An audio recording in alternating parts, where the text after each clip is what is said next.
Hi every one. കാട്ടാളൻ എന്ന movie കണ്ടു. From the producers of Marco. എവിടെ എത്തിയിട്ടില്ല കേട്ടോ, പടം എവിടെ എത്തിയിട്ടില്ല. എനിക്ക് ഒട്ടും ഇഷ്ടപ്പെട്ടില്ല. ആവറേജ്, അതാണ് ഒറ്റ വാക്ക് പറഞ്ഞ. പടത്തിന്റെ ഡയറക്ടർ വന്നിരിക്കുന്നത് പോൾ ജോർജ് ആണ്. പോൾ ജോർജ് തന്നെയാണ് സ്റ്റോറി. അതുപോലെ സ്ക്രീൻ പ്ലേ വന്നിരിക്കുന്നത് ജെറോ ജേക്കബ്, ഡയലോഗ്സ് ഉണ്ണിയാർ. ഇങ്ങനെയാണ് വന്നിരിക്കുന്നത്. പിന്നെ പ്രൊഡ്യൂസേഴ്സ് ഷെരീഫ് മുഹമ്മദും അദ്ദേഹത്തിന്റെ ഭാര്യ ജുമാന ഷെരീഫും, മാർക്കോയുടെ പ്രൊഡ്യൂസേഴ്സ് തന്നെ, ക്യൂബ് എന്റർടൈൻമെന്റ്സ്. പിന്നെ കാസ്റ്റ് വന്നിരിക്കുന്നത് പെപ്പെ ഉണ്ട്, ജഗദീഷ് ചേട്ടൻ ഉണ്ട്, നമ്മുടെ ഹനാൻഷ ഉണ്ട്. ഹനാൻഷ ബ്രോ ഒന്ന് നിലവിളിക്കുകയും ചെയ്യായിരുന്നു കേട്ടോ. അപ്പോ ഹനാൻഷ ഉണ്ട്. പിന്നെ നമ്മുടെ സൈറസ്, അവരുടെ പേരിക്ക് ഓർമ്മല്ല, സൈറസ്, നമ്മുടെ മാർക്കോയിലെ സൈറസ് പുള്ളി ഉണ്ട്. അങ്ങനെ കുറെ പേര്, വില്ലന്മാരൊക്കെ കുറെ ഉണ്ട്. പടം നല്ല രീതിയിൽ പണി എടുത്തിട്ടുണ്ട്, നല്ല ഹാർഡ് വർക്ക് ചെയ്തിട്ടുണ്ട്. ഹാർഡ് വർക്ക് പേസ് ഓഫ് എന്നല്ലേ, ഇവിടെ ആ പേസ് ഓഫ് ഉണ്ടായിട്ടില്ല. ഒരു ആനക്കൊമ്പ് ബിസിനസ് നടത്തുന്ന, ഇല്ലീഗൽ ആണല്ലോ, അങ്ങനെ ഇല്ലീഗൽ ബിസിനസ് ആനക്കൊമ്പിന് നടത്തുന്ന രണ്ട് ടീമുകൾ തമ്മിലുള്ള ക്ലാഷ് ആണ് ഇവിടുത്തെ മെയിൻ തീമായിട്ട് പോകുന്നത്. അതിൽ പെപ്പയാണ് മെയിൻ ക്യാരക്ടറായിട്ട് വരുന്നത്.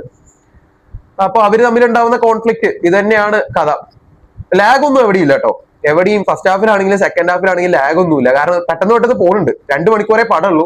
അത് ഒന്നാമത് വളരെ നല്ലൊരു കാര്യം കേട്ടോ. കാരണം ഈ ഒരു സാധനം ഇതിന് കൂടുതൽ ടൈമിംഗ് ഒക്കെ ഉണ്ടായിരുന്നെങ്കിൽ പെട്ടുപോയേനെ. അതുകൊണ്ട് ലാഗ് ഒന്നും എവിടെയില്ല. എന്തൊക്കെ സ്പീഡിൽ സംഭവിച്ചു പോകുന്നുണ്ട്. ഒരു കണക്ഷൻ ഒന്നും എവിടെയും കിട്ടണമൊന്നുമില്ല.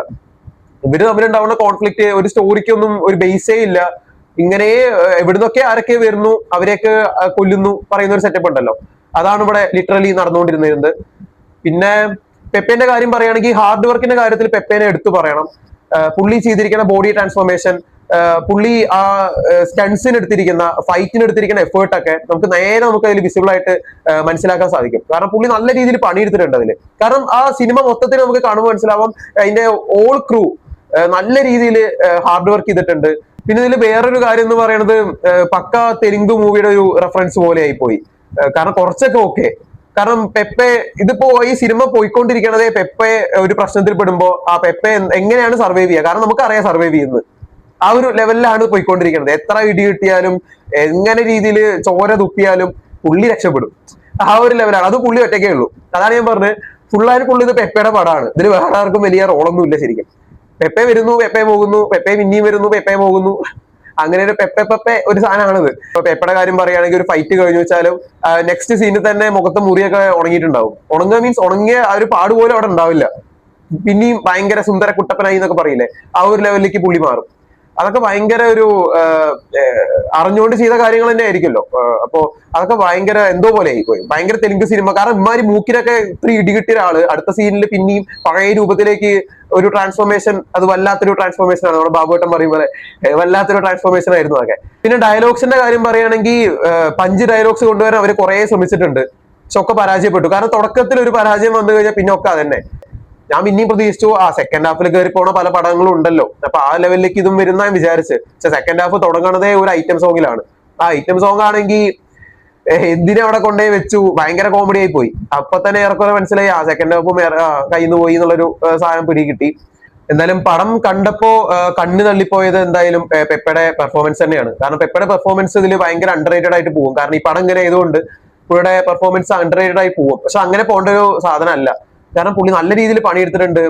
പുള്ളി ഇതിന് മുൻപത്തെ സിനിമകളൊന്നും പോലെയല്ല. പുള്ളി ആ ഫ്രെയിമിലേക്ക് കടന്നു വരുമ്പോൾ ഉണ്ടാവുന്ന ആ സ്ക്രീൻ പ്രസൻസ് ആയാലും ഓറ, ആ സ്വാഗ് അതൊക്കെ പുള്ളി ക്രിയേറ്റ് ചെയ്തതാണെന്ന് പറയാം. കാരണം ഇതിന് മുൻപേ ഇത്രയ്ക്കൊന്നും ഫീലിംഗ് പുള്ളി ഒരു ഫൈറ്റ് ചെയ്യുമ്പോൾ ഓക്കെ, പക്ഷെ വെറുതെ നടന്നു വരുമ്പോഴൊന്നും ഇത്രയ്ക്കൊന്നും സ്വാഗ് ഒന്നും നമുക്ക് കിട്ടിയിരുന്നില്ല. പിന്നെ എവിടുന്നൊക്കെയോ ഒരു ഇപ്പോ എന്താ ക്ലോസ് ആംഗിൾ ഷോട്ട് ഒക്കെ എടുക്കുകയാണെങ്കിൽ, അതുപോലെ സൈഡ് പോർഷൻസ് ഒക്കെ ഷൂട്ട് ചെയ്യുകയാണെങ്കിൽ പക്കാ നിവിമ്പോളി, ശരിക്കും ആ താടി ഉൾപ്പെടെ ആ ഫേസ് ഒക്കെ പക്കാ നിവിമ്പോളി. എങ്ങനെ പറയാ, മിക്കായലിലെ നിവിമ്പോളിന്റെ ലുക്ക് ഉണ്ടല്ലോ, പുള്ളി അതില് കൂടുതലും യൂസ് ചെയ്യുക ഒരു ജീൻസ് മെറ്റീരിയൽ ഷർട്ട് ആണല്ലോ പുള്ളി കൂടുതലായിട്ട് യൂസ് ചെയ്യുക. അതുപോലെ താടി ആയിക്കോട്ടെ, ഇതിരി ക്രിസ്പ് ആയിട്ടുള്ള താടി, അതേ ഒരു ലെവൽ ഓഫ് കോസ്റ്റ്യൂം തന്നെയാണ് ഇവിടെയും വന്നിരിക്കുന്നത്. അതുകൊണ്ട് പക്ക ഒരു നിവിൻ പോളി ലുക്ക്, ആ ഒരു ബോഡി ആണെങ്കിലും നിവിൻ പോളി ലുക്ക് കറക്റ്റ് നമുക്ക് കിട്ടും. പിന്നെ ഇതില് ഒരു ക്യാമിയോനെ കൊണ്ടുവന്നിട്ടൊക്കെ ഉണ്ട് കേട്ടോ. കാര്യമൊന്നുമില്ല, എന്നാലും അറിയാലോ സെക്കൻഡ് പാർട്ടിക്ക് എന്തെങ്കിലുമൊക്കെ ലീഡ് ചെയ്യണല്ലോ, ഒരു ട്രെൻഡ് അല്ലേ ഇപ്പോഴത്തെ. അപ്പോ അതിന് വേണ്ടി ഒരു ക്യാമിയോനെ കൊണ്ടുവന്നിട്ടുണ്ട്. ആ ക്യാമിയോക്ക് എന്തായാലും നല്ല രീതിയിൽ കയ്യടി കിട്ടും. കാരണം അത് നമ്മൾ ഒട്ടും എക്സ്പെക്ട് ചെയ്യാത്തൊരു ക്യാമിയോ തന്നെയാണ് ഇതിൽ വന്നിരിക്കുന്നത്. പിന്നെ ഇതിൽ എടുത്തു പറയേണ്ടത് രവി ബാസ്രൂറിന്റെ BGM. അവര് പറയേണ്ട ആവശ്യമില്ലല്ലോ, എല്ലാ പ്രാവശ്യത്തെയും പോലെ ഇവിടെയും കത്തിച്ചിട്ടുണ്ട്. പിന്നെ പടത്തിലെ ആ ടൈറ്റിൽ ട്രാക്ക്, നമ്മൾ പടം ഇറങ്ങുന്നതിന് മുമ്പ് തന്നെ കേട്ടിട്ടുള്ള ആ ടൈറ്റിൽ ട്രാക്ക് ഈ പടത്തിൽ നല്ല രീതിയിൽ തന്നെ യൂസ് ചെയ്തിട്ടുണ്ട്. അത് അതിന്റെ വോക്കൽസ് വരുന്നത് സന്തോഷ് വെങ്കിയാണ്, നമ്മുടെ KGF മലയാളമൊക്കെ പാടുന്ന ആ പുള്ളി തന്നെ. മാർക്കോയിലും പുള്ളി പാടിയിട്ടുണ്ട്. അതുപോലെ അതിന്റെ ഇംഗ്ലീഷ് ട്രാക്ക്, ആ പുള്ളിയുടെ പേര് ഞാൻ മറന്നു, ആ ഇംഗ്ലീഷ് ട്രാക്ക് ആണ് അതിലെ ഹുക്ക് പോയിന്റ് എന്ന് പറയുന്നത്. ആ ഇംഗ്ലീഷ് ട്രാക്ക് വരുമ്പോൾ തിയേറ്ററിൽ ഉണ്ടാവുന്ന ഓളവും അത് ഭയങ്കര രസമായിട്ടാണ് അവരെടുത്തു വെച്ചിരിക്കുന്നത്. ഭയങ്കര നല്ലൊരു മിക്സിംഗ് ആണ് അവിടെ പിടിച്ചിരിക്കുന്നത്. പിന്നെ മൂവിയുടെ മേക്കപ്പ് വന്നിരിക്കുന്നത് റോണക് സേവിയർ ആണ്. മൂവിയുടെ മേക്കപ്പ് ഒക്കെ അടിപൊളിയാണ്. കോസ്റ്റ്യൂം ആണെങ്കിലും മേക്കപ്പ് ആണെങ്കിലും. കോസ്റ്റ്യൂം പറഞ്ഞിരിക്കുന്നത് ധന്യ ബാലകൃഷ്ണനാണ്. പിന്നെ ആർട്ട് ഡിപ്പാർട്ട്മെന്റ് വന്നിരിക്കുന്നത് യെല്ലോ ടൂട്ട്സ് എന്ന് പറഞ്ഞ ആൾക്കാരാണ് ആർട്ട് വന്നിരിക്കുന്നത്. ആർട്ടൊക്കെ ഭയങ്കര, കാരണം ആനക്കൊമ്പിന്റെ ഒക്കെ സീനേ, ആനക്കൊമ്പ് ആയിക്കോട്ടെ, ബാക്കിയുള്ള അവിടെ കൊടുത്തിരിക്കുന്ന ഈച്ച് ആൻഡ് എവരി ഡീറ്റെയിൽസ് ആയിക്കോട്ടെ, ഒക്കെ ഭയങ്കര പെർഫെക്ഷൻ ആണ്. അപ്പൊ ആർട്ട് ഭയങ്കര ഒരു റോള് ഈ സിനിമയിൽ വഹിച്ചിട്ടുണ്ട്. VFX കൊടുത്തിരിക്കുന്നത് VFX ഉജ്ജ്വലാണ്, ഉജ്ജ്വൽ W ആണ്, പുറത്തുനിന്നുള്ള ഏതൊരാളാണ്, ഉജ്ജ്വൽ എന്നാണ് പേര്. അപ്പൊ പുള്ളിയാണ് VFX ആയിക്കോട്ടെ, അതും ആനയൊക്കെ വരുന്ന സീൻ ആയിക്കോട്ടെ, ഭയങ്കര പെർഫെക്ഷൻ ആണ് കൊടുത്തിരിക്കുന്നത്. എല്ലാ ക്രൂവും എല്ലാ മെമ്പേഴ്സും ഇതില് വർക്ക് ചെയ്തിട്ടുണ്ട്, എക്സെപ്റ്റ് ദ സ്റ്റോറി. അതായത് മാർക്കോലും ഇപ്പൊ അത്ര അടിപൊളി സ്റ്റോറി ഒന്നല്ല, അത് ആക്ഷൻ കൊണ്ട് നിറഞ്ഞു നിൽക്കുന്ന പടം തന്നെയാണ്. പക്ഷെ എങ്കിൽ ആ മാർക്കോക്ക് കിട്ടിയ ഒരു ബേസ് പോലും, അല്ലെങ്കിൽ ആ ഒരു കണക്ഷൻ പോലും കാട്ടാളനിക്ക് വരുമ്പോ സ്റ്റോറിക്ക് നമുക്കൊരു കണക്ഷൻ കിട്ടണില്ല. അപ്പൊ സ്റ്റോറി അടിപൊളി ആയിരുന്നെങ്കിൽ ഇത് ഈ രീതിയിലൊന്നല്ല, നല്ല രീതിയിൽ തന്നെ കൊളുത്തേണ്ട ഒരു സാധനം തന്നെയായിരുന്നു. കുറച്ചു കാലം തിയേറ്ററൊക്കെ ഭരിക്കേണ്ട സാധനം തന്നെയായിരുന്നു. പിന്നെ കുട്ടികളെയും മക്കളെയും വിളിച്ചിട്ട് ആരും സിനിമയ്ക്ക് പോകരുത്. അഡൽട്ട് ആണ്, 18+ ആണ്, വയലൻസ് ആണ്. പക്ഷെ മാർക്കോന്റെ അത്രയൊന്നും violence, full and full cinema violent ഒന്നല്ല, ബ്ലഡ് ബാത്ത് ഒന്നുമില്ല. അത് എപ്പോഴും A സർട്ടിഫിക്കറ്റ് കിട്ടണമെങ്കിൽ ഫുൾ ആൻഡ് ഫുൾ വയലൻസ് വേണമെന്നൊന്നുമില്ല. ചെറിയ ഈ കുട്ടികൾക്ക് നേരെയുള്ള അതിക്രമങ്ങൾ, ചൈൽഡ് അബ്യൂസസ്, കുറച്ച് കാര്യങ്ങളിൽ ഇത്തിരി ബ്രൂട്ടൽ ആയാൽ തന്നെ A സർട്ടിഫിക്കറ്റ് കൊടുക്കും. അതുകൊണ്ട് തന്നെ A സർട്ടിഫിക്കറ്റിനുള്ള പടമൊക്കെ ഇതിലുണ്ട്. എന്തായാലും ഇത്രയാണ് എനിക്ക് പടത്തെ കുറിച്ച് തോന്നിയത്. നിങ്ങൾ പടം കണ്ടവരാണെങ്കിൽ നിങ്ങളുടെ അഭിപ്രായങ്ങൾ രേഖപ്പെടുത്താം. Okay, by.